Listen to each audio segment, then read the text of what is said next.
sky fire comes around, when the steel rain falls to the ground, there is panic on the streets, a blackened sea full of shuffling feet. So, hello and welcome to the latest episode of Rebel City Podcast. Joining myself and Paul today is David Cranna. Hi David, how's it going? It's going well, thank you. How are you guys? Aye, superb mate, it's good to have you. David, we're going to get into comics today, and obviously you're here to obviously guide us through the process. So comics is pretty much one of the very few artistic disciplines with no touchstone in the sort of, well, we just established 3 or 4 years that we do this now, and tried to get it a few times. It's no panned out, so hopefully today we can start to maybe look at some of the scene. So your way, Glass City Comics, yep. That's what that's the name that I've given myself, to be honest. I am pretty much the creator of Glass City Comics. Well, I'm the writer of Glass City Comics. Roman Gubsky is the artist for the storyline, The Story of a Missing Girl, and Ryan Bielik is the letterer for the same story. So I'm basically just a writer and advertiser and, general do everything kind of things. Advertising, get it all out there as best I can. So a publisher type thing? I'm self-published. So Right, normally I've released 2 50-odd page books through Kickstarter. That seems to be the big way that all the independent guys do it. So it's a self-published comics in general in Glasgow and in Scotland in the UK actually is a independent scene is a pretty big scene. It's a pretty good and exciting and vibrant scene to be in. I definitely seen quite a few of the sort of Kickstarter. I think we were just sort of touching on it before you showed up as well. That does seem to be the way a lot of the sort of independent, or let's say smaller publications get going. It's going to be quite. Is that quite a difficult process or what? Do you know what? See, to be honest, we grew up in a life of social media, right? So, from the 18 years old or whatever, we've all had a Facebook page or an Instagram page. Speak for yourself, mate. I'm nearly 40-year-old. Well, I'm 40. And so, but we from an early age anyway, we've all had Bebo. Remember Bebo? Yeah, I remember people, mate. Aye. So Bebo way back in the day. So for us, I think, because we have that presence of being online and being able to reach lots and lots of people instantly and regularly, then Kickstarter was very easy just to kind of jump on and do that. Kickstarter, the platform itself, has been going about for years, so it's really easy to use. It's dead user friendly. I first heard about it, I was sitting in the sidelines for a long time just writing scripts, all these Facebook groups and all that, and just watching what folk do and how they approach an artist and what should I do. And I came across this group called the Scottish Cartoonist Society, and they met up the first Sunday or the first Thursday in the month somewhere in Glasgow. So I was like, I'm going to give this a shot. And it was people I don't know if you'll have heard of Jim Stewart, the Ganja Man. Yes. Yeah, hi. David, just the guy David's doing the sort of production. He managed a band that I was in for a while, and we talked to Jim about doing artwork. But unluckily, somebody that was in the band was a wee bit sort of anti-drugs, didn't quite fit, and we didn't do it. But Dave knows Jim. He's had plenty of interactions, and we were talking about him before you came in actually. So it's funny that's the first name that you mentioned. That's the first name. He's I would say, in the independent scene, he's one of the biggest names because he has the Ganja Man. Right. All his stuff is based on smoking ganja. So that's obviously quite interesting. And anyway, I went down and I met all them. There's a few other people as well. There was a guy, John McShane, and this is before the pandemic, 2017, 2018 it could have been, right? 2018 maybe. And they're like, why don't you try Kickstarter? And I'm like, I don't really want to ask my mates for money, And he's like, no, it's not like that. Check it out. So that was fine. So I left that that night after having a proper bevy with everybody and smoked some ganja with Jim. And I checked it all out, and it's huge. If the platform, you'd be silly to go down any other route, because everyone looks at Kickstarter for independent comic books. That is the way. Right. That is what they do. So it's almost like, I think it was something. I don't even know any figures or anything, but it's a huge percentage of Kickstarter's revenue comes from independent comic books. See, that's interesting because having spoke to like authors and a lot previously, guys who have got like publishing companies and stuff like that, they go through a very different process. And I think I had it in my head that would, because we're talking about publishing books, that we would have been following a sort of similar, sort of process there. But it's interesting, there's no. But then it makes sense as well, because I think when you look at the popularity of the actual, the franchises that people are getting involved in, like comic books themselves are just absolutely massive. So it does make sense that of course there's an audience out there who would potentially want to get involved in something, at a grassroots level. For me, it's because I'm just the writer, I don't illustrate anything. Artists don't really work for free, so you need to pay them. Yeah. And they're not cheap. So I don't have any money. You know what I mean? Like, I'm like, do I use my savings for this? My wife's just like, no, you're no. Yeah. So I was like, how am I going to fund this? And that's when they said, this is how you do it. You know what I mean? You speak to your artist, you maybe put up a little bit of money up front, you get some artwork done, you use that as your advertising, and then you fund the rest. People who buy comic books are often pre-order. That's the way it works. I'll get plenty of pre-order comics. I'm waiting just until they're actually done. Not from Kickstarter, like from the big publishers, Yeah. I just pre-ordered a Batman book just recently. Right. Because it's not released yet. It's released in February 22. So released this month, the 23rd, I believe. So you pre-order stuff. So backing an independent comic book is kind of the norm, because it's just like a pre-order basically. Yeah. So they know up front how much of a run they need to do, because the people who have backed it in the Kickstarter have also pre-ordered it. So they're no wasting money or resources on copies that then need to be pulped and stuff like that. Exactly. So you then it's quite efficient. It's really, really good. And like I say, see all the back end of the Kickstarter site or the Kickstarter platform, all the information as a Kickstarter person that does it. The information is great. You know how many books you've ordered, where they're going, what the reward tier is, and all that. It's just it's really really handy. Seems like the internet's really enabled independent sort of. What would have been the traditional? Like, I'm thinking about this because I played in bands, so I'm listening to what you're saying, and I'm like, this sounds like music. But obviously comic books are, I don't know if I'm sort of like getting this wrong, but I kind of get the feel it kind of needs to be something physical. Like, so I've got a couple of questions. Like, one is that what's the digital sort of comic book world like? Maybe PDFs and stuff like that. But my main question was, what would have been the traditional route to getting published before, Kickstarter and the internet enabled people, to do it for themselves? Before, I actually was trying to do a wee kind of podcast thing for a while, and I interviewed Jim Stewart, right? Right. And he told me that what he done, this is amazing, this is back in the 90s, right? Was drew it all out, took it to the library, printed it on regular paper and put it all together, and that's how he sold it, you know. And so like Xerox the fucking thing, right? The whole thing, Wow. I think traditionally though, I mean, there's lots of stuff. Britain and Scotland and Glasgow in general for comic books is huge. There's a thing called the British Invasion, and what that front in the States, and that was basically everyone, all the Scottish and English and Welsh, if you like, writers and artists for 2000 AD, which is the biggest comic book in Britain, really. That's one of the longest running, but one of the longest running. I remember years ago reading, no Dread, but ABC Warriors. Like a million years ago, and I actually got that out of the library. There you go. So that's how long ago that was. But they all went down. They all worked for 2000 AD, made a huge big hit, and then they all get poached for the big two, Marvel and DC and stuff. Right. So the traditional route, I don't really know what the traditional route is, to be honest. It's like when you watch all the documentaries and stuff, they just sound like a bunch of pissheads. Right. They're just all meeting in pubs, getting smashed and writing comic books, which is great, and sticking it to the man. 2000 AD was total punk, so it was like proper. It was all everyone was against and the establishment basically. Great. Yeah. I love that kind of stuff. So Glass City itself, what can you tell us about like your own sort of story and whatnot? So Glass City is based in Glasgow. It's 100. The story I'm writing just now is 100 years in the future. As I was writing Glass City and based in Glasgow, it was originally called Glasgow.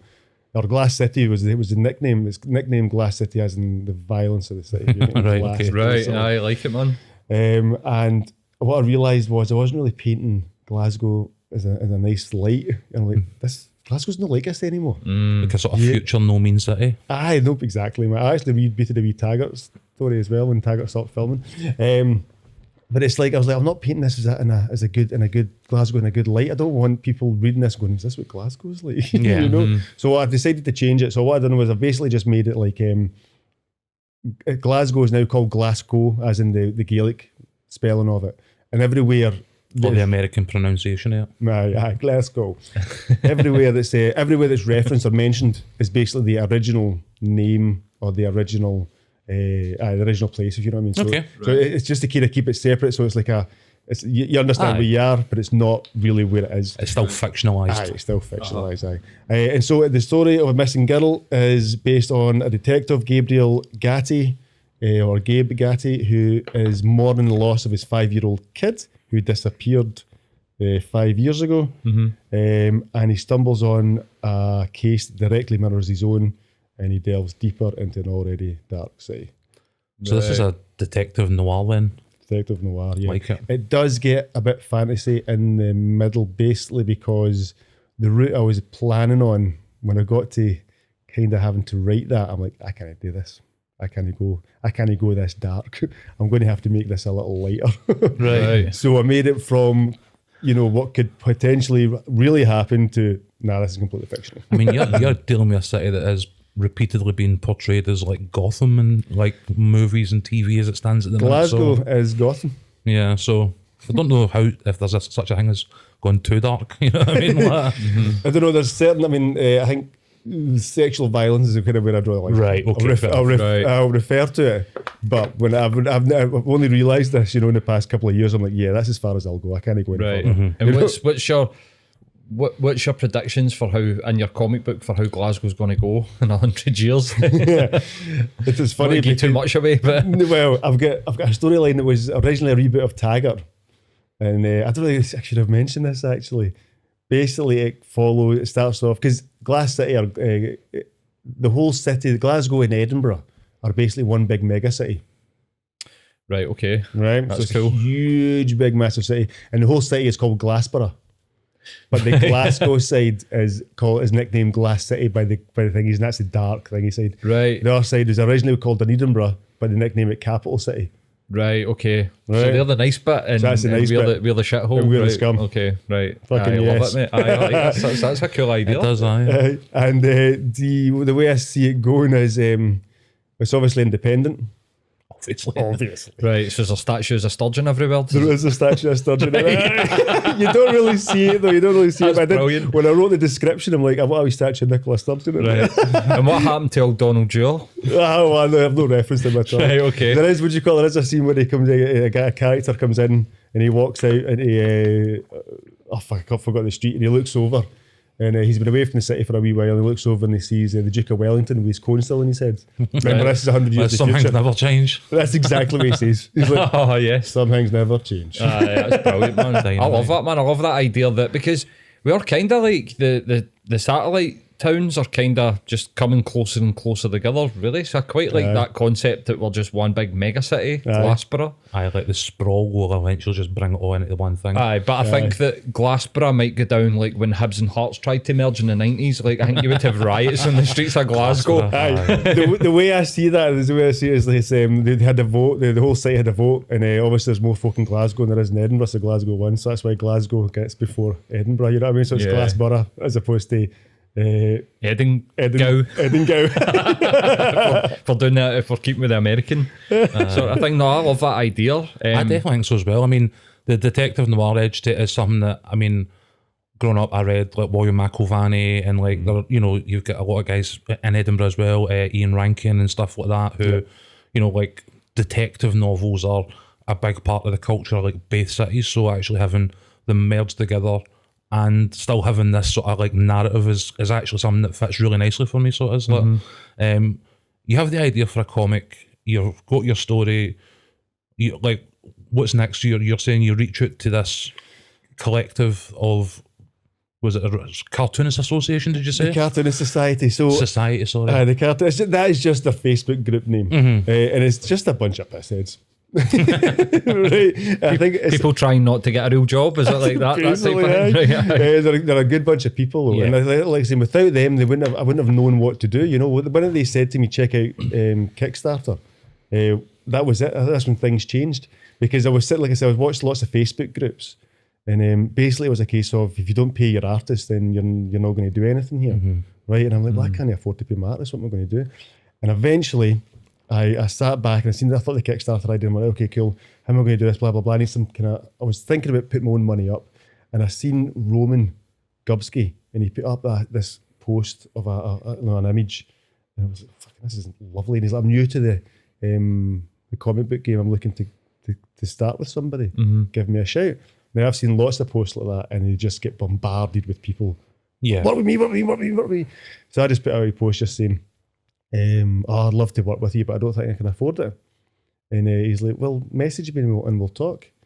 And so I ended up messaging him. At the same time, I was trying to work with another guy from New York, and he gave us 5 pages in within like a year, right? So really, really slow process. So it was actually the Taggart reboot that I was doing. Right. And he was a slow process. And so I didn't want to give him that script.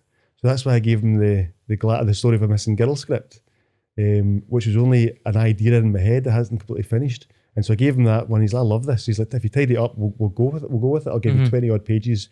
I'll do it in my spare time. I was like, okay. So I tidied it up, started on the script. And at the same time, I put up another wee post just like, does nobody just want to join my band? Right? Funny you mentioned a band earlier on. And they're like, what do you mean? I was like, I just want to collaborate with folk. They don't want to join my band. And Ryan Bielik, he's like, I'll join your band. And I went, okay, what do you do? He's like, I'm a letterer. And so within like a week, it was the weirdest thing. I had an artist willing to give me some art for his spare time, a letterer willing to do the same thing, and obviously a script. And I was like, holy shit. And so they gave me... So this went from being like an idea you were exploring to being a reality like pretty quickly. Aye, pretty well. I mean, I started in the sidelines for years. But when things started moving, it moved really quick. But they were doing it in their spare time. So it took about another year or so until I had enough material to advertise stuff. And as soon as I had enough material to advertise stuff, I just started, I built a Facebook page, I built an Instagram page, I built a Twitter page. And I just started spamming groups and just going out there, and I built my Kickstarter. And then I was about to launch in April 2020. And of course we all got locked down in like March 2020. So I put a wee hold on it. And I'm like, what am I going to do? I was like, fuck it, I'm just going to do it. And so June 2020, I done a Kickstarter, and it just went fucking nuts. And I think half of it was because everybody was sitting at home with 80% of their wages. Yeah. Just like, fuck it. I was going to say, it might have been a good time to get that artist, but loads of spare time like kicking about. If people are going to do stuff in their spare time, we were talking about podcasts before we come on mic about this, like, I think all of the creative industries during lockdown get this big boom, because people were just like going back to like things that they had done previously, or taking chances. Do you wish you'd have done it earlier, considering like how quickly once you put your foot in the accelerator that everything just kind of happened? Aye, I really, really do. I mean, I wish I'd known about like the Kickstarter thing before, and I wish I'd reached out to more folk locally, to be honest. It wasn't until then that I realised that Glasgow in general, and Scotland in general, is huge for comic book influence. Massive. One of the first ever comic books, The Looking Glass in Glasgow, which was like the late 1800s or early 1900s, was the first ever comic publication to use speech bubbles. Wow. Really? You know what I mean? That's amazing. Aye. And that's Glasgow. So speech bubbles are just what comic books are, aren't they? That's it. Became the industry standard and started in this city. That's weird, man. City. Why do you think we've got such a influence for starters, but why is it such like a hub like Scotland, such a small place? And I've got no idea, man. It's like speaking and listening to lots of comic book podcasts down south, a lot of them mention that Scotland is the home of UK comics. That's what they all say. Scotland is like the... I mean, we've produced some outrageously big names in the industry and stuff like that. I think, just right off the top of my head, we've got guys like Mark Miller and stuff like that who, I mean, it's hard to be... It's hard to be bigger in the industry than probably what he is. You know what I mean? Totally. But there's Grant Morrison, there's Frank Whiteley, he's also from Glasgow. I think Grant Morrison's from Dundee, I'm not too sure. Frank Whiteley, I mean, he's amazing. There's John Wagner, he's actually American, but he moved here when he was 8 years old. So he's lived in Scotland ever since. John Wagner's massive, certainly for 2000 AD and Judge Dredd. You know the way all these names just drop out of your head when you're trying to talk about it. No, totally. But even at a glance, that's, you know what I mean, a fairly sort of huge like back catalogue of artists and publications that even if you're no hugely into comics, you're probably like recognising at least a few of those names and sort of franchises you hang with. Like where did it start for you? Comic books? Yep. I mean, if you go right back to the start, I've always read the Beano, always read the Dandy, Ur Willie, Tintin, Right. Rupert the Bear. My dad used to get me the Sunday Post every week for the funnies in there for Ur Willie and the Bruins. I used to always read that kind of stuff. None of my family were big on books. Some for the Vale originally, Alexandria. I don't know why I'm saying that. Like, bunch of Neds down there don't read.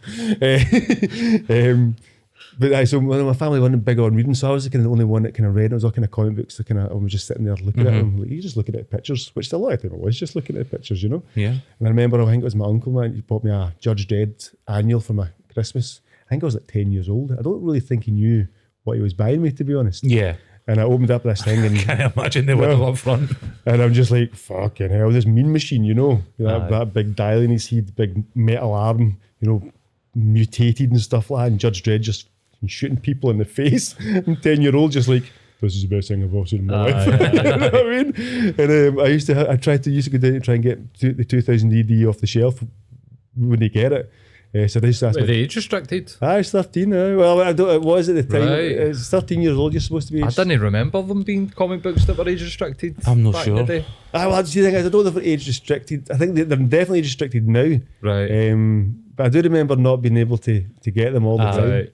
I don't know why that was, but anyway, and I sent my dad down. He used to get them until he read one day, and he's like, "I'm not getting you If this." your mental image of you standing outside the way I used to stand outside the off license trying to get somebody going to go and get his like 4 hooch, and you're at the front going to go and get me some comics. Going to give me some comics, mate. Any chance of some comics, mate? And I remember my dad reading it one day, and he's just like, "You're not getting this again. Tits and all in it." This is over. That's it. Like- I remember being a similar age and getting, well, whenever it came out, like Batman Returns, it was like the graphic novel of Batman Returns, but it had stuff in it that wasn't in the movie. And I can remember just staring at it for like what feels like years. Do you know, like even a couple of years later, you'd find it and I would just sit and look at, like, almost mesmerised by like the art, you know, and just sit and reading it. And even that was quite violent, you know what I mean? And you're like, people are buying these for wains. Like, it's all like a kid's thing. Because something that Matt was saying when we were talking about what we're going to like talk about the day and just getting a few bits and pieces is that the perception is that comics are for kids. Do you get that? Certainly like, was when we were growing up. Anyway, I mean, it was a bit sneered at, a bit looked down its nose at. Now we're looking at, as I was saying, like the biggest franchise in world movie history. You know what I mean? Like, Exactly. There you go. No, that's there's definitely when I was a kid, folk thought it was just for kids, you know, because I can remember reading the X-Men stuff, you know, like 'cause I could get them myself. I used to go down and get them a subscription to them, and you know, Wolverine's got claws, he's cutting folk up, and there's blood spatting all over the place. You know what I mean? And you're like, this is great, and folk are like, this isn't for kids, you know. And I remember folk being like, sure, whatever. You know, so I'm not going to mention by it. like the colourful costumes and all the rest exactly. of it. That'll be fine. So they're not really paying attention to what the actual storyline's about. And today it is a bit different now, but there's definitely a little bit of kind of, I mean, you like comics? Is that not for kids? And it's like, I always say to them, well, some comics are for kids. Mine's definitely not for kids. It's like some comics are kids, but the general, when you say to them, who do you think writes comics? And they're like, kids? And you're like, no. like, no way. Like, adults write kids. Adults write comics. Yeah. You know, so who writes kids' books? And they're like, David Williams. Aye. And you're like, an adult. An adult. You know, and when you say that to them, they're almost like, oh. Aye, the same people that looked in their nose at comics, so I've read all 7 of the Harry Potter books or whatever. Aye, exactly. 100%. This is literature, and you'd be no, this is a children's book. Aye, Like, that's it. Like, how did you get yourself into writing? Like, was that a different thing for the comics, or was that part of the same sort of like lineage and like for you? You know, so I've always read comics right up until I took a wee sabbatical when I was about 14, 15, and a couple of lassies found me getting a subscription in my local newsagents and laughed at me, so therefore I never went back for a while. That's a true story. No surprise, mate. Absolutely gutted by that. I'll never forget That's that. about the same time I started taking my daily shower, so... You know what I mean? Sounds about right. And then when I was about, I used to play in a band a lot, so I used to play bass guitar in a band, and I just get bored playing with the same guys all the time. In school, in primary, in second year in school, I got an A for writing. Just a classroom A. I never left school with no qualifications at all. But I wrote this thing in a jotter, and I basically, me and my mates, and I gave us all X-Men powers. That's what I done. And I wrote this thing down, and the teacher's like, "You're getting an A." She's like, "I can't read all of it because your handwriting's terrible." She's like, "But you have written so much." She's like, "You filled half your jotter." She's like, "You've enjoyed doing this." And I was like, "Yeah, I really did enjoy doing it." And I just sat for hours just writing it. I was like, "I couldn't have written that much, miss." And she's like, "Some people hardly even wrote a page." I was like, "Fair dues." But anyway, I didn't carry on doing that. Yeah. You know, that was it. And then I was playing in a band when in my early teens, early 20s, late 20s, and I stopped playing with them. And I was working in this bar and I was bored. And I'm like, I need to express some creativity. I need to do something. And I just started writing the back of check pads, just like little storylines. And it just snowballed from there. Before I knew it, I was just like, I'm fucking enjoying this. And I just started writing tons and tons and tons and tons. So no formal training? No, that's brilliant, mate. I love that. I remember I gave the first book, my first storyline to a few of my mates once they'd finished it. And they know, "Hi, that's good, Dave. Aye." Years later, when I'm doing what I'm doing now, they're like, "Soon you gave me that first book, 10 years ago, whatever." It's like, all I could think about was, I wish you'd put a full stop or a comma or a paragraph. It's just a stream of conscience, like getting onto the page. Aye, basically. Right. Aye. And have you developed your own sort of creative process? Do you have a process, or are you, just see what comes out? And I don't know if I have a process. I've got a few different kind of methods. Like even just the other day there, because when you're writing a comic book, I teamed up with this guy for a wee while, and he's like, this is the way I want you to. He was going to become a publisher. Never came to anything, right? Got a lot of these people on Facebook. Anyway, he's like, "This is how I want you to format your script." And it was the page number, the panel number, the panel description, and then the script after that. And I was like, okay, cool. And I've just kept with that format, know. What I know, I've got a wee kind of short story that I'm working on at the moment. And you drive to work, or you have a bit of quiet time, and you're rattling through in your head how this is going to go and how this sounds and stuff. And the other day I just sat and I just wrote the narration, like the speech to it, just like top to bottom, in the middle of the page, just that. And I've not went back and done the panels yet. And that's the first time I've done that. Before, I've kind of written like, okay, page one, this is the first panel, this is what I want the panel to look like, and then the script underneath it. So you giving the artist a written description of what shape, or are you giving them like a rough sketch, or is that a no? Written description. I might have scribbled a few wee things down and text them it just to be like kind of like this, and they come back with something completely different. I'm like, aye, that's a lot better. We'll go with that, mate. Aye, so let them concentrate on their own speciality. Then, right? Exactly, fair man. enough. I mean, they're artists; they know what works and what doesn't work. I'm just the writer that's just come up with the idea. It's quite an interesting thought process, though, to take somebody's words and convert them into image. You know what I mean? I think. Aye, I mean, see when Roman first came back with stuff. I was just blown away. I was like, this is exactly what I want. You know what I mean? It's like, fucking hell, how can you get that from, I mean, my descriptions can be a little bit bigger now. In certain panels, maybe it's just like one line, for example. The other panels is like a full-on fucking page of description, And when it's just like one line, I'm like, how can he just get it from one line? Because sometimes you're writing so much, you're like, that'll do. There you go. It's a similar sort of thing. I think sometimes when you play in a band with somebody, and when it's right, when you're on the same wavelength, sometimes you don't even need to. You just sort of go.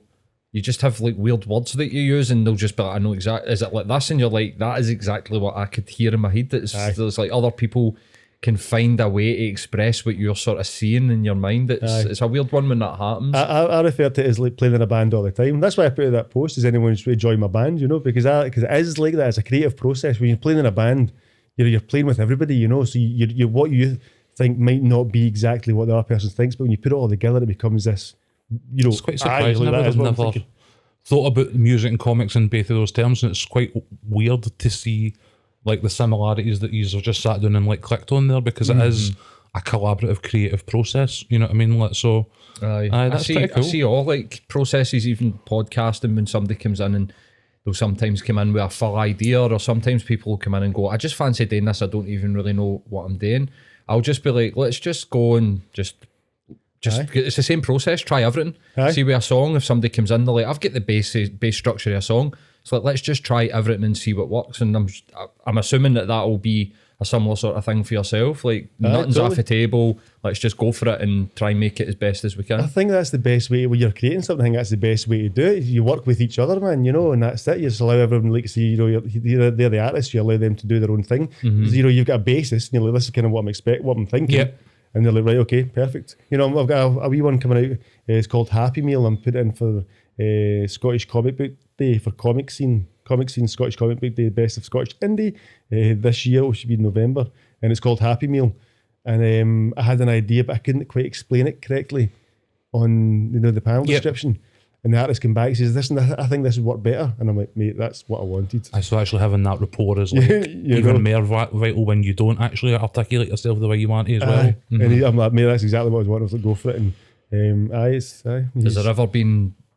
But I was going to actually say, see, sometimes when somebody's like, I think I know better, and they do, but sometimes they don't, and that's supposed, like, the question is, like, has anybody ever come back with something where you're like, oh no, like, oh god? I mean, I've not written or done enough for that to happen. Right, so far, no. Right.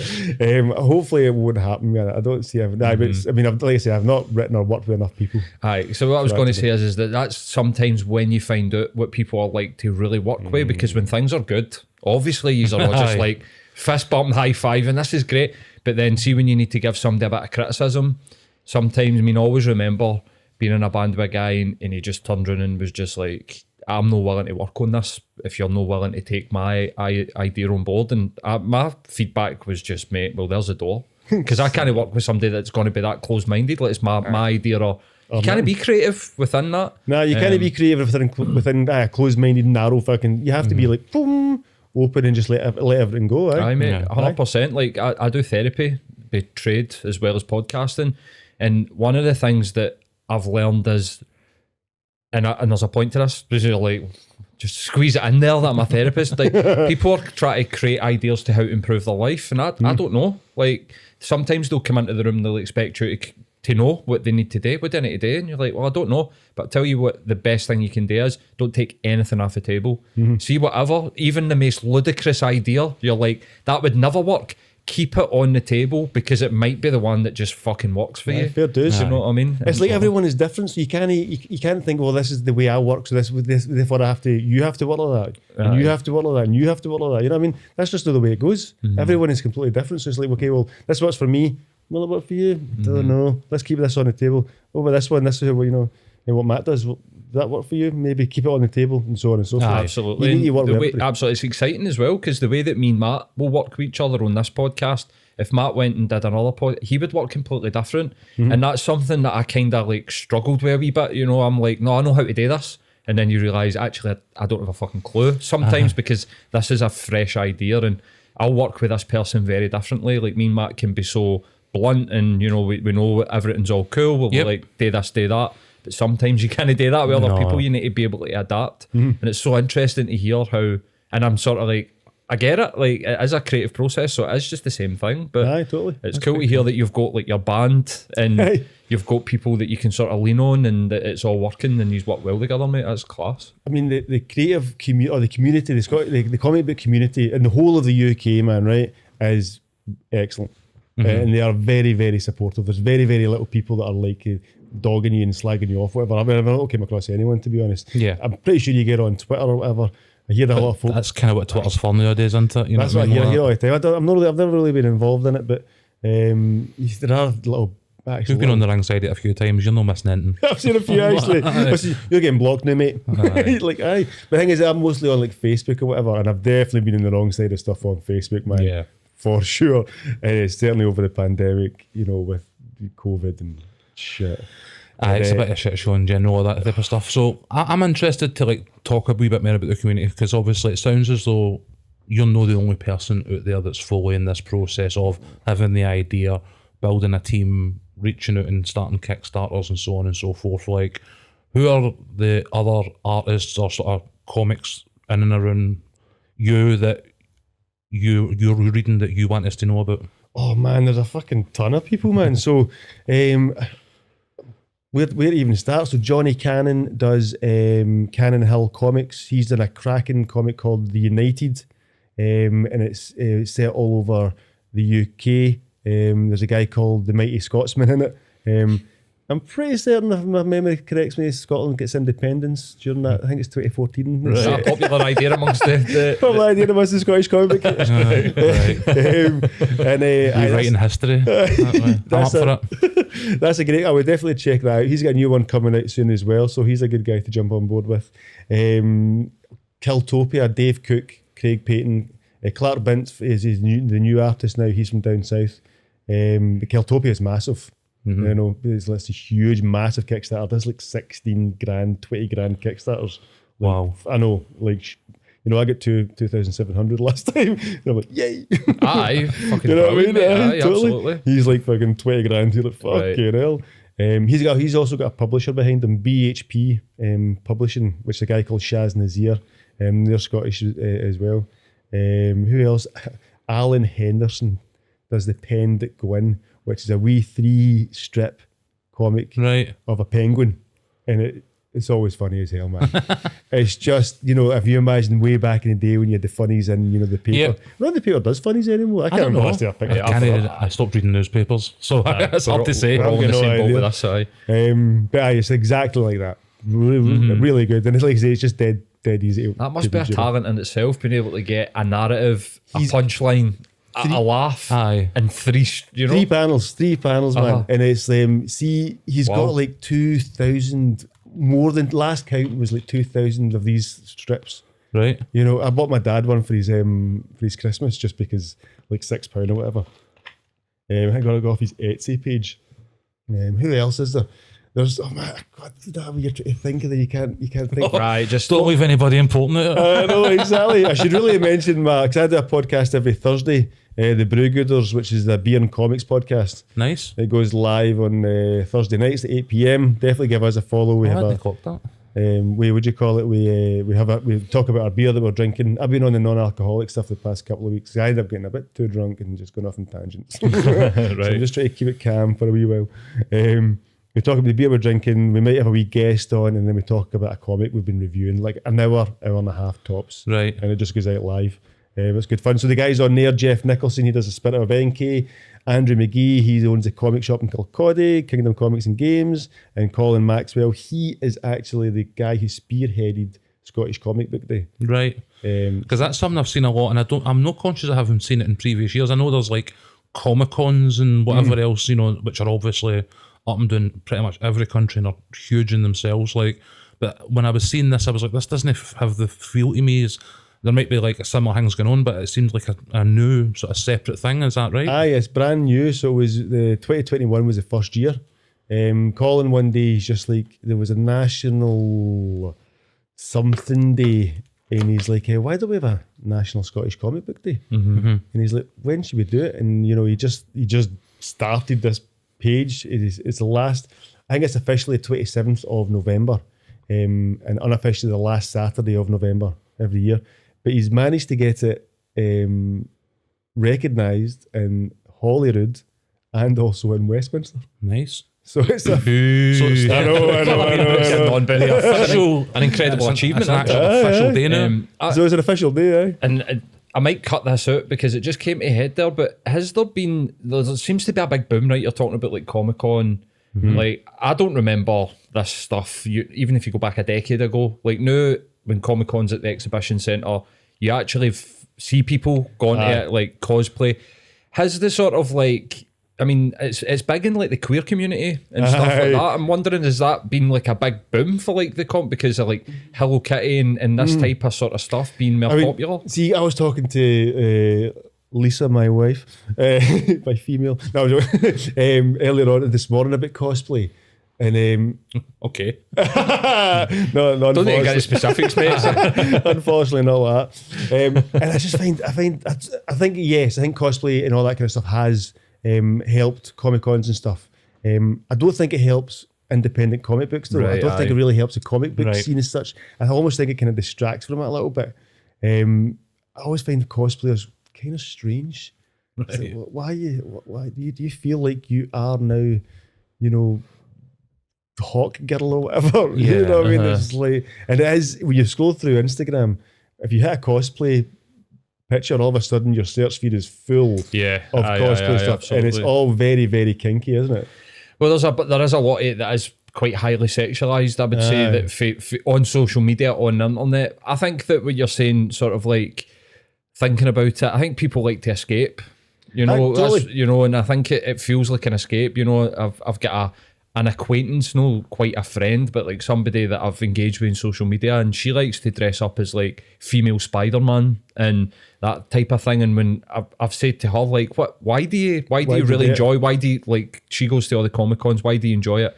She's like, listen, it's just a total escape for mundane life. And I really have got her thing, again, going back to a similar sort of thing to you, she's found a community. She's like, I've always been really big into sci-fi and kind of felt quite lonely. Used to make me models in the house and do that model building and would watch the movies. But now, since, you know, the internet, it's like I can find my kind. And there's, you know, 3,000 days gone to the exhibition centre. She's like, I'm getting dressed up the best I can. I'm going to show off. And I think it is just like, escapism. Is Comic Book Day like a reaction to that? Is it more, you're saying, is this, so that there's an actual spotlight specifically on the comics rather than the wider sort of culture? Aye, I would say is that there is a part of that. I think it's whether or not that was how it was originally kind of planned, if you like, I'm not too sure, but it's certainly comics focused, comics based. You know, it's nothing. We're not talking movies, we're not talking video games, we're not talking cosplay. We're talking comic books and anything that's linked to Scottish comic books, basically. I mean, it can be a very tedious link, you know what I mean? Yeah. You can have travelled through Glasgow or whatever and be like, Scottish comic book day, mate. Fair enough. It's just to include everybody, but it is comics focused. So was there one this or in November 21 there? Yes. How did that look for you? It was excellent. It was really, really good. So again, we don't own, Scottish Comic Book Day is not owned by Colin Maxwell, if you know what I mean. He's the one that has said this. That's his line, you know. It's owned by everybody. So you can do whatever you want. You know, on the 27th of November, you celebrate Scottish Comic Book Day however you want. If that means just sitting back, reading a book and maybe a wee fucking picture of yourself and hashtagging Scottish Comic Book Day on the day, then that's you. You are officially... Record Store Day. Huh? The Record Store Day is just, you know, that. You know, there's like releases. Did you do releases, your own stuff for that, like for that day? Me personally, I mean, I gave a comic strip to Comic Scene. So Comic Scene is a guy from Edinburgh, Tony Foster, I believe, yep. He's got what's called a business called Comic Scene, and it's he done Best of Scottish Indie for Scottish Comic Book Day, and he's doing one for this year as well. I'm working with a guy called Garesh. You get him on Insta at Garesh, Garresh, I think. And we're doing a strip for this year for the Best of the Scottish Indie for Scottish Comic Book Day. Nice. But I've not actually released anything like as in, you know, for it. It's just like other publishers, if you like, that I'm jumping on top and doing it with them. Aye. Yeah. Cool. So I think we get a wee bit of chat ourselves, you know, about the comic books that we'd read and stuff like that. So we've kind of covered, you know, the local scene and who you're reading. Like, for me, I first got into comics. An aunt bought me a Sherlock Holmes comic book when I was away, and I've kind of been a wee bit hooked on that detective-y sort of thing ever since, all through Batman and so on and so forth. Like, in later years, and I'll get my boss told if I don't mention him, like, my entire comic book knowledge comes from a mate of mine's, Dave Miller, because he's absolutely like daft on them. Nice. So I've read the Preachers and, you know, Why the Last Man and like Watchmen and all these other, you know, sort of really sort of classic comic books through him, rather than myself. Like, what is your comic classics? Was it the 2000 AD? Is it Dread? Have you got other ones that... Oh man, I mean, where to start? I mean, Preacher by far is definitely one of the best titles I've ever read. Preacher is great. So Garth Ennis is from Northern Ireland. I don't know if you knew that. And Steve Dillon, I think he's English. Was it Steve Dillon done Preacher? I think it was. He also done The Watchmen. Don't quote me on that, so I apologise anyone. Alan Moore as well. What's he, Welsh? Alan Moore, I think he's Welsh. He's done The Watchmen as well. The Celts, man. Aye. The Celts are good at comics. Aye. Pretty much. Good to know. It's because we've got a dark, twisted mind. I mean, Preacher is dark and twisted. Yes, extremely. Aye. But it's also hilarious and just amazing. Aye, brilliant. For anybody who doesn't know, it's about a preacher who accidentally gets infested with essentially like the word of God and goes on a road trip where he's gun-toting girlfriend and an alcoholic mate who's a vampire, and they go Irish a road vampire. trip across America to basically find God and punch his cunt in. Nice. They essentially come across Jesus, or the bloodline of Jesus, and all and this. it is kept within the same family, if you like. So he's If you're religious in any way, it will be amongst the most offensive things you've ever read in your life. Okay. Aye, definitely. You know, if you're heavy religion, you're just like. But I would this is definitely blasphemy. recommend that. Right. You get priests, snorting cocaine and all that kind of stuff. So it's real life then. Pretty much, right? Yeah. I know, it's really good. I mean, where did that come? We so much stuff, man. I mean, Jason Aaron done Scalped. Fantastic. What a run that was. I think there's 10 of them in total, or 10 graphic novels. I always read a kind of collected edition. Yeah. No, I don't really go back and read the single. Or I do pick up single issues from time to time, but I tend to wait until there's at least. I've always been very a graphic novel player. The ones I've got like Extraordinary Gentlemen are all these. Aye, exactly. You know what I mean? A bigger, Stuff. thicker book, But I mean, it spawns so much genres. It's insane. I couldn't possibly put it down. If it's dark, twisted, and a bit crazy, that's kind of what I like. Right. That's the way. That's what You should definitely check out Transmitting, because I know that's one you said you hadn't. But I know. That was I'm going to have a look at that. I It's might like actually. brutal. I might check that out. I've just read one called Stray Dogs, right? Which is the guy Andrew McGee, for Kingdom Comics. He's been talking about it all last year. He's read the single issue because he's got a comic book shop, and it's the artist from My Little Pony, and the artwork looks very much like Disney. What do you call it? Lady and the Tramp. Okay. Right. And what it's about is it's about the master, the dog's master. It's all the dogs. No humans really talking it actually. Just the dogs talking to each other. And the master is basically a psycho killer, and he has killed all the dog's ladies. Killed them all and stole the dog and brought it back to his house. And that's what it's about. It's just a mad premise. You're just That's like, wild. what the fuck is this? Confusing with the sort of nice Disney style artwork. And then it's all dogs as well. Dogs, and it's like, you're just like, well, who comes up with this stuff? And what the funny thing is it's the artist from My Little Pony. I love that juxtaposition when somebody takes like the aesthetic of something Disney and like just bastardizes it. It's quite fun. Yeah. So what's next for Glass City then? So Glass City, I've got 2 different short stories coming out this year, all like basically called Tales from the City. So it's just like they're not really connected in any way. They're just like little. The idea of Glass City, because the story I'm doing just now is the story of a missing girl. That's the title of the book. Glass City is the name of the overarching all of it. So all my storylines are basically based in Glass City. They don't really need to be connected. They're just like, mad things that happen within the city. So I've got 2 of them coming out. One coming out for Scottish Indie, the best of Scottish Indie for Scottish Comic Book Day, and one coming out for the podcast that I'm with, the Brewgooders. It's the Brewgooders Anthology. And then I've got the final instalment of the story of a missing girl, hopefully coming out. Hopefully I'll kickstart that this year, all things going well. My funds are a little bit dry at the moment, so I've gone to Acme Comic Con in the 4th and 5th or 6th of March, and then I've got Glasgow Comic Con as well, so hopefully I'll sell a bit there. Yep. Try not spend it on beer when I finish. Always a plan. And so that'll help me hopefully fund the final instalment of that book, and then after that, just see what happens. Yeah. See what happens. Take it from there. Where can folk find it if they're listening and they think, you know what, like me, where can I find it? You can find it, so glasscitycomics.bigcartel.com is my online shop. If you are checking out Facebook, Glass City Comics on Facebook, Glass City Comics on Instagram, Comics Glass City on Twitter.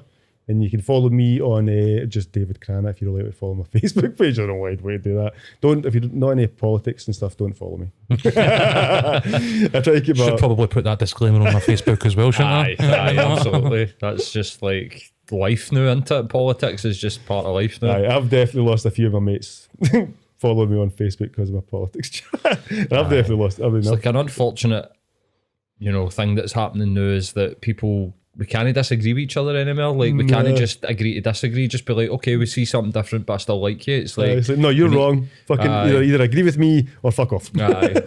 Absolutely, mate. Absolutely. We've definitely been on the tail end of some of that, at times on Twitter. But brilliant talking to you, mate. Absolute pleasure to meet you. Absolutely. And welcome back anytime, man. This was really enjoyed this. Aye, cool. And I'm going to definitely check out your podcast as well, because it's not like me to miss something like that in the build up to this. I'm a wee bit annoyed with myself. See, when you said that, when you mentioned yours, when you said comic podcast, I was like, comic podcast? And I'm like, of course there's a podcast there's multiple podcasts for everything. But there'll be huge ones. There'll be like massive comic podcasts, you know what I mean? My first thought was like, is there comic podcasts? Like, somebody's got here before us. How dare they? Another market for me to plunder. Our comic podcast, we don't take ourselves too seriously. We're just, the Brew Gooders, the Beer and Comic podcast. It literally is that, and it's a good laugh. It's, it goes out live, so we tend to talk over each other and stuff. We're not professional like you guys are. We're sitting in front of our laptops. Oh, right.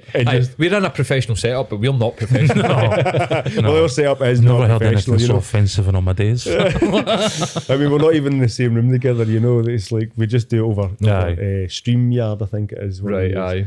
It's good fun. But there's lots of comic podcasts out there. The Awesome Comics podcast is probably the best one in the UK to listen to. It's really, really good. It's a good recommendation for people that are listening, because obviously if they're into podcasts and if there's a few people like the chat, then they can go and check something out that goes a wee bit deeper into it. Aye, definitely. Nice. And if not, listen to the one you're listening to right now, Rebel City. Absolutely. We've got. Nice. Do you know what? I had a question, and we can just sort of like edit this in because we've kind of like wrapped up. But Sorry, dude. no, I didn't even think. It was just what I was thinking there is that. Is it encouraging to see like the podcast, like the comic movies coming to Glasgow? Like I had a guy in here doing another podcast, James Price, and he's a director, and he was saying no, because they're not using Scottish talent. They're bringing all their talent in with them now. They're using the economy and they're using the facilities because it's what tax breaks. That's what they want, the tax breaks and obviously the Gothic, architecture, but they're not really using the Scottish talent, and I'm wondering, is it different? Is there people for your industry that are getting involved, but is it encouraging for this? I mean, you know what? Right up until you said that they're not using Scottish talent, I was quite encouraged by it. But I just kind of, I'm not really in the know of it, because obviously it's film, so it's a bit different. I like the fact that Glasgow is now basically Gotham, and seeing as I made a whole comic based on Glasgow. It's supposed to be a dark Gothamic type city. That it's like fair dues. It's kind of fitting. At the work, I would prefer them to use like Scottish cameramen and that kind of stuff. But they're not doing that now. I think, and don't quote me, I think a lot of it's coming from England. Aye. I think they're hiring the studios, like whatever studios that Star Wars is getting done in England. They've built. I just really want to see a Flashpoint movie, because that storyline's quite cool. So it is like. Which I don't know what Flashpoint So is. the Flash movie that they filmed with like Batman, and it's basically the Flash runs so fast that he winds up in an alternate universe where Bruce Wayne's parents don't actually die. It's Bruce Wayne that dies, and Bruce Wayne's dad becomes Batman, and the mother goes mental and essentially becomes like a kind of Joker figure. That is, there's a few different storylines like that. So the Flash movie is kind of like that. I so think Michael Keaton's going to be in it and stuff like that. Yeah. When it comes to the whole filming of stuff in Glasgow, I'm happy that it's happening, but I don't really know anything about it, so I wouldn't like to comment whether or not. I suppose like what I was thinking when you were talking there is seeing it being used and gain visual. It might be inspiring where you're like, they're doing it differently. They're making it look a bit different, and for somebody that's trying to do something Glasgow based, future based, like this is the way it changes, becomes like this or like that. But is it in Scots? There are some, depends on the character. So there's a character that I've brought in, and he gets fleshed out in the last issue, and he's a bit more street, if you will, if it makes sense, a bit more of a kind of Ned. So he's a bit more kind of, aye, all right, mate, all that kind of stuff. Right. It's class. There's got to be a few eyes in there, you know. But it's not. I'm kind of conscious that folk have got to read it and understand it. You know what I mean? Yeah. I read. You know what's really good actually? The Gruffalo's Child. You know what I'm talking about? The Gruffalo's Child. I know the Gruffalo. Gruffalo, Right. So the Gruffalo's Child is the next one, and then there's one called the Gruffalo's Wain, and it's translated by Elaine C. Smith. Oh, brilliant. right. And that is brilliant. Right now, I could read that when I picked that up from a kid, like a 2-year-old kid. So you know, you've got to read them books every fucking day, you know, all the time. So you've got to try and get stuff that you Not enjoy. to the brain and stuff. aye. Exactly, of course. You've got stuff that you can enjoy. So I got that for his Christmas, and I'm going to enjoy this. And I read it straight off the back. I'm just like, you know, it's like no Gruffalo should ever go in a big scary bed. How no, Dad? Is he missing a screw? Does he go his dinger? Is he missing a screw? And it's like, they're all taking a line of me, right? Aye. Whereas my beautiful wife is not from the same area that I'm from, and she struggled to read it. You know what I mean? Whereas I could just read it straight off. I just knew exactly what was going on, but she kind of struggled to read it. So therefore, I don't. It's not all completely written in Right. stars. Made a conscious decision. I want folk to read it. You know what I mean? I'll maybe go like, should I make this? Should this be YOU or should this just be YI? Do you know? You know what I mean? Should I go you? Should I go Code you? switching is no uncommon. You know what I mean? You'll not be the first Scottish writer that's had to think about that. Aye, aye. And I doubt you'll be the last. You know No, what I mean? definitely not. It's just because you want folk to understand what you're putting out there, you know, course. over the course. It's like Ur Willie. Ur Willie's a great example, actually. So for me, Ur Willie, I've known Ur Willie since the moment I could read. Now, if you stop reading They're Ur all a Willie, Dundee, aren't they? either Dundee, if you stop reading Ur Willie, when you go back to it, it's quite difficult because it's written in Scots. So it can be quite difficult to read. But once you start reading it again, it's dead easy just to get back into. It's not written in Glaswegian, it's written in Scots, so it's a bit different. But down south, they don't know anything about that. The Ur Willie is just not a thing at all. It might as well be in an actual foreign language. Aye, they know the Beano, they know the Dandy and all that kind of stuff. You mention Ur Willie to them, they're like, no idea. And for a long time, I knew that for a long time, but I just assumed it was like your everyday people. I assumed that if you're in the comic book scene, then you would know Ur Willie, right? Talking to a couple of guys down south, they're like, what's Ur Willie? And you're like, comic book It guys. must be one of the longest running publications Exactly. in history for that type of thing. You know what I mean? Like, And you're like, well, you don't know Ur Willie? And you're like, no, never heard it, no idea. And it's because it's written in Scots and they just won't understand what it is. They'll just be like, that's why it's not down south at all. Aye. So it kind of limits your reach if you put it in. Aye, completely in definitely would. Scots. It would limit your reach. Aye, definitely. There's one guy called John Lees. He's from Glasgow, and he wrote a thing called Sink. It's absolutely brilliant, and it's set in Glasgow as well. And it's been set in a place called a fictional town called Sink Hill, Right. and you know it's Glasgow, right? But it's written in English as well. You know what I mean? But you still. You're like, this guy, it's excellent. That's a good there is a one to check balance out. you can strike. Aye, there's a balance you can strike. That's the best way to put it. Aye.